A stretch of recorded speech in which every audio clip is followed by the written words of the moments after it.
Ukraine's audacious drone attacks on Russian air bases this week have sent out a critical message to the Russian president. 40 Russian aircraft damaged or destroyed. A single coordinated strike.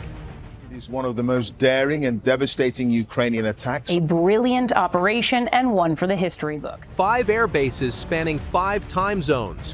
One airbase sits 4,300 kilometers from Ukraine in eastern Siberia.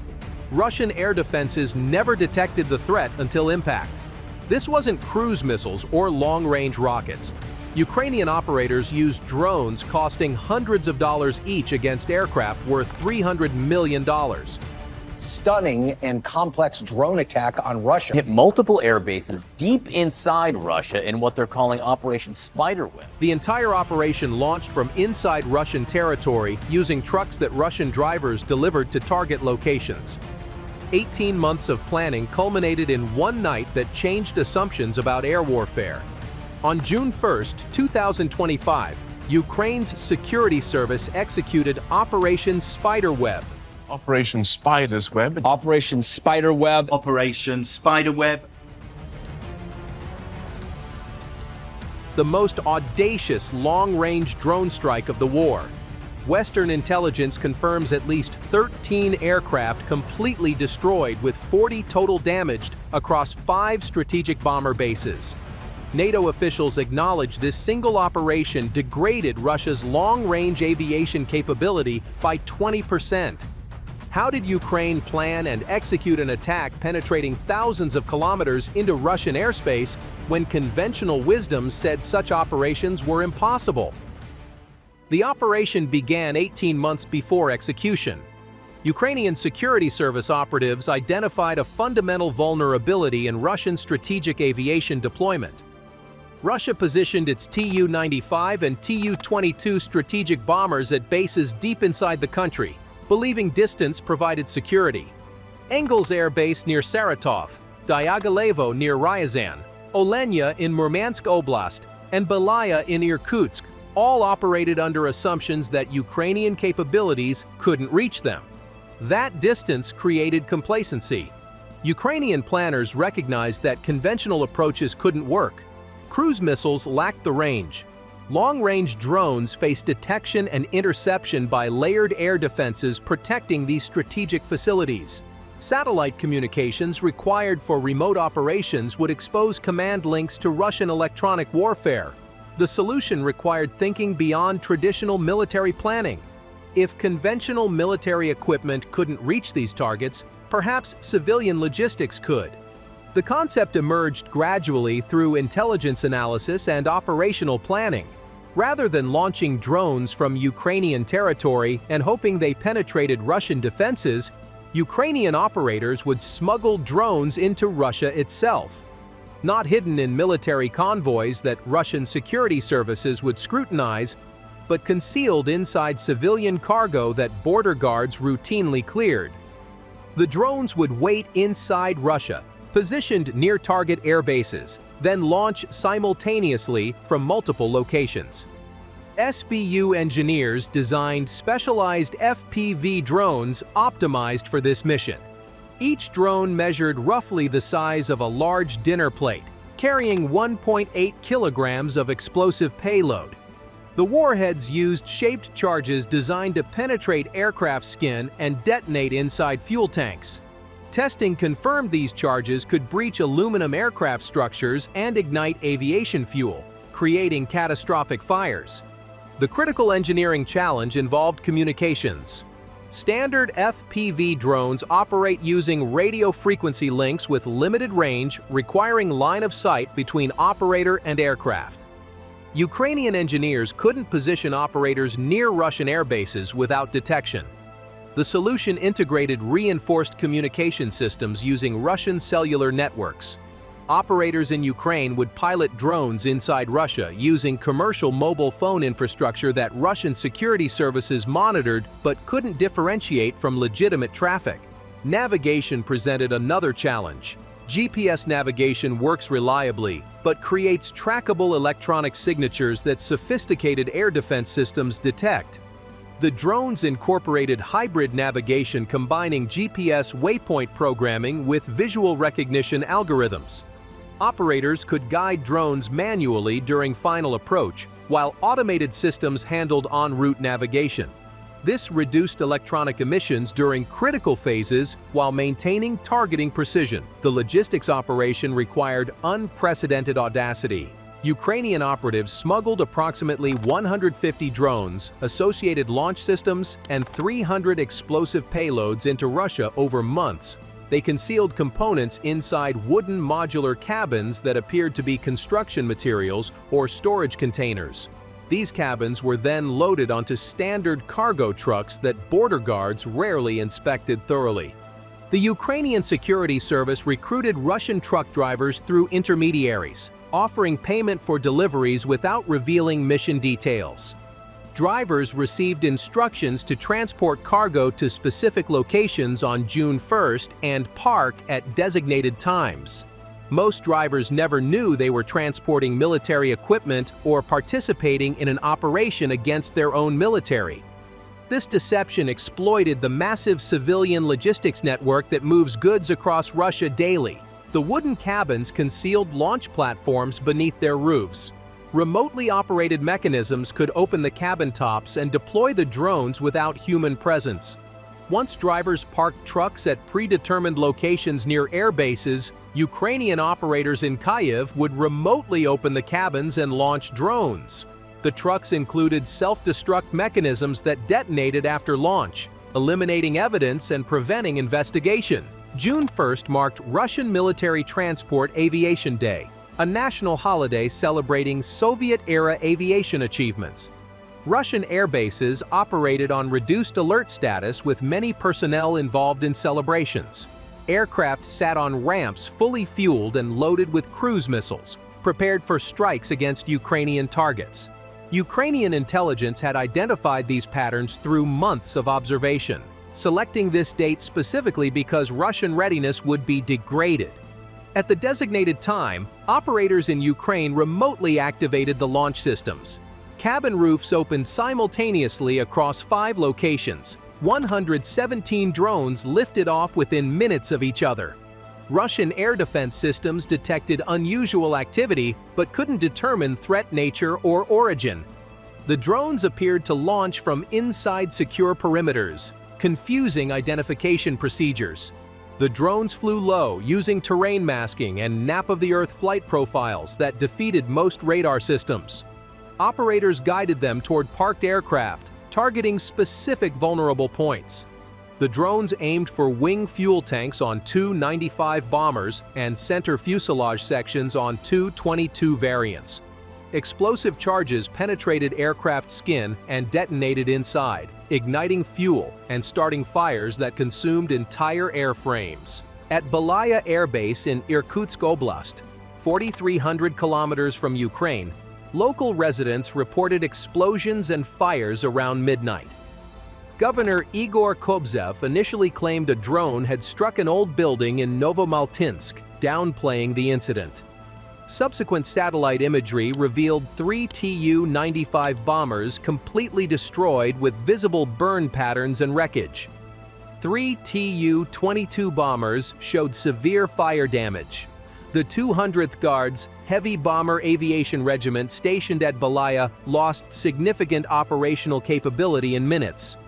Olenya Air Base in Murmansk Oblast, 1,200 kilometers from Ukrainian territory in Russia's far north, experienced similar devastation. Russian media reported explosions and activated air defenses but claimed successful interception. Satellite analysis confirmed 4 aircraft destroyed, including 2 Tu-95 strategic bombers and at least 1 Tu-22.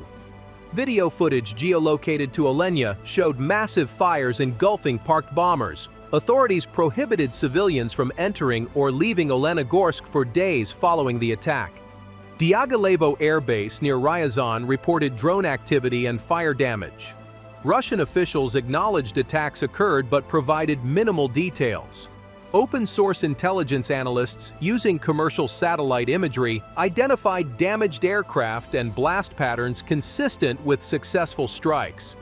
The facility serves as a strategic bomber base and forward deployment location for long-range aviation operations. The strategic impact exceeded physical damage to individual aircraft. Russia's long-range aviation fleet comprises approximately 80 operational strategic bombers. These include Tu-95 Bear and Tu-22 backfire variants that launch cruise missiles against Ukrainian cities and infrastructure. Most of these aircraft entered service during the Soviet era, with production ending in the early 1990s. Russia cannot manufacture replacement airframes using current industrial capacity. NATO assessments confirmed approximately 40 aircraft sustained damage, with 10 to 13 completely destroyed. That represents 20% of Russia's strategic bomber fleet lost or severely degraded in a single night. The destroyed aircraft included A-50 airborne early warning platforms that coordinate air operations and detect threats. Russia possesses fewer than 10 operational A-50 aircraft total. Each loss significantly degrades command and control capabilities. Financial estimates of the damage range from $6 to $7 billion based on replacement cost calculations. However, replacement remains impossible because manufacturing capabilities no longer exist. The loss represents permanent reduction in Russian strategic aviation capacity. Aircraft that took decades to build and maintain disappeared in minutes of coordinated drone strikes. The psychological impact on Russian military leadership proved substantial. Strategic air bases deep inside Russia, previously considered absolutely secure, experienced coordinated attacks that bypassed all defensive measures. The strikes demonstrated that distance no longer guarantees safety from Ukrainian operations. Russian officials immediately declared states of emergency at affected bases and initiated security reviews. Russia moved surviving strategic bombers further east following the attack, repositioning aircraft to bases in the Far East that Ukrainian drones couldn't reach. This geographic displacement increased fuel costs and reduced operational tempo against Ukrainian targets. Bombers stationed in eastern Russia require hours of additional flight time to reach launch positions for cruise missile strikes. That increased transit time reduces sortie generation rates and creates additional maintenance requirements. The operational adaptation demonstrated Operation Spiderweb's strategic success beyond immediate physical damage. Russia restructured its entire strategic aviation deployment in response to a threat it couldn't counter. Ukrainian planners achieved this effect using commercially available drones and cellular communications rather than sophisticated military systems. The asymmetry of capability and cost fundamentally changed calculations about air warfare. Russian air defense improvements following Spiderweb focused on close-in protection of air bases rather than perimeter defense. Authorities constructed protective bunkers and revetments around parked aircraft, acknowledged publicly through satellite imagery. These defensive improvements require resources and reduce operational flexibility while addressing only the most recent threat vector. Ukrainian planners demonstrated ability to identify and exploit vulnerabilities faster than Russian defenses could adapt. The implications for future conflict extend far beyond the Russia-Ukraine war. Operation Spiderweb proved that small, commercially available drones can successfully attack high-value military assets when properly planned and executed. The technology barrier for such operations remains minimal. FPV drones cost hundreds of dollars and use components available through consumer markets. The communications infrastructure exists globally through cellular networks. The expertise required involves drone piloting skills that thousands of civilians possess. Nations maintaining air forces based on assumptions that air bases deep in their territory remain secure must reconsider those calculations. The geographic isolation that once protected strategic assets no longer provides reliable security. Adversaries can potentially smuggle attack drones into any country using civilian logistics networks. The time between infiltration and attack can span months, making detection nearly impossible through conventional security measures. The counter-drone challenge facing military planners worldwide became more complex. Traditional air defense systems optimize for detection and interception of aircraft and missiles approaching from predictable vectors at detectable altitudes. Small drones launching from inside defensive perimeters, flying at extremely low altitudes using terrain masking and approaching targets from unpredictable angles defeat most existing defensive architectures. New detection systems combining acoustic sensors, radio frequency monitoring, and visual tracking require deployment but remain vulnerable to saturation attacks. The human element of Operation Spiderweb deserves recognition. Ukrainian security service operatives spent 18 months inside Russia organizing logistics, positioning equipment, and coordinating timing. These individuals operated in hostile territory knowing that capture meant certain imprisonment or worse. The drone operators in Ukraine piloted their aircraft through Russian airspace using cellular connections, maintaining control through jamming attempts and defensive measures. The coordination required to launch 117 drones simultaneously across 5 time zones demonstrates organizational capability matching technical achievement. President Zelensky publicly acknowledged the operation several days after execution, describing it as having achieved brilliant results through Ukrainian action alone.